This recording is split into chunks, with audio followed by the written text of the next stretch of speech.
I like the fragrance because there's something that's really, really clean, really fresh about it.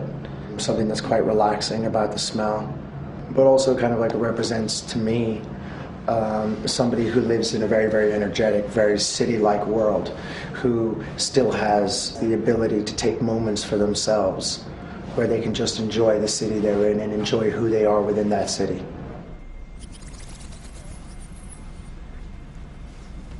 Yeah, I love the bottle design actually. It's one of my favorite ones that I've done so far because I can see right through it. It's something that's very, very clear. It's simple, but there's a beauty within its simplicity. It's like a bottle of water or oxygen. And also it kind of looks like one of the element tables. I think that was partially the point of designing it that way.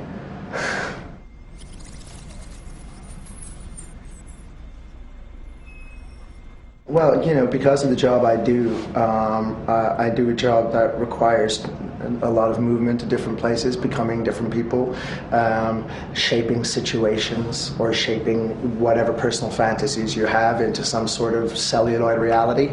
So, you know, for Hugo creates what it wants to create when it wants to create it.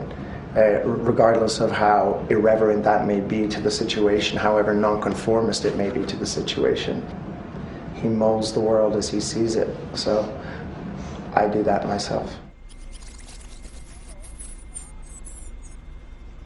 Yeah, I like Buenos Aires.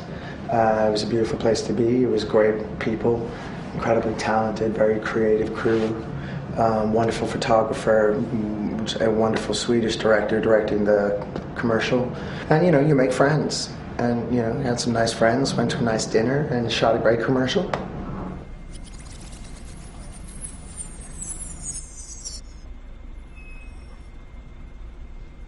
I think it's very important to be comfortable, to find a little piece of yourself, a space, a territorial imperative that you can actually exist in wherever you are, whether you're standing in a train station in Rome or on the street in Buenos Aires, in a hotel in Tokyo, in a bar in Sydney.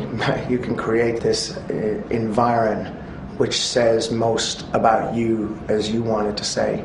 I think that's important. I think it's important to have that comfortability with yourself, to be able to create a world of your own making regardless of where you are, so it becomes your element.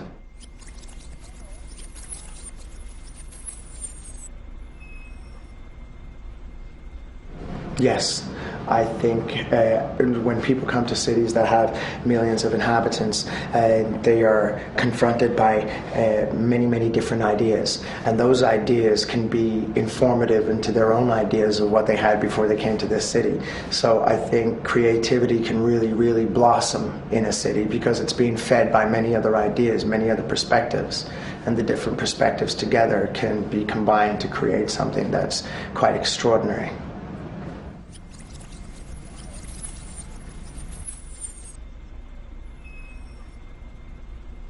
I think as individuals we have responsibility to create a good environment for ourselves and the people around us by being nice people and generous and respectful and being interested, listening instead of always being listened to. I think we have a huge responsibility in creating our environment for the people that we live with. Super cities with millions of inhabitants wouldn't be so comfortable, it wouldn't be so exciting if everybody wasn't there to support everybody else and if these ideas couldn't be manifested into actual real things. So yeah, I think it's not only can we, I think we should.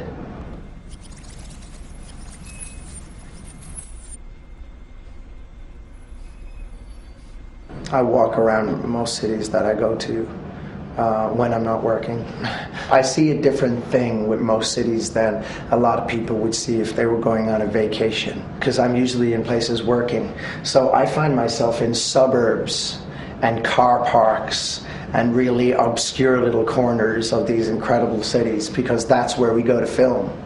So I'm always on location, and like in Paris, I was in Montfermeil recently till our cars got burned out and we had to leave. But you know, nobody who goes to Paris ever goes to Montfermeil. because number one, you wouldn't be allowed in, but number two, they want to go to the Louvre or Notre Dame or Place Goncourt or Champs-Élysées, and these are beautiful things to see, but you can see these when you open a book of Paris. But when you go to a place like Stance or Montfermeil or Rue Saint-Denis, you're seeing a different type of Paris. You're seeing the Paris that the Parisians live in. So, you know, it's different. Your perspective will always change. So for me, I see really obscure visions of cities.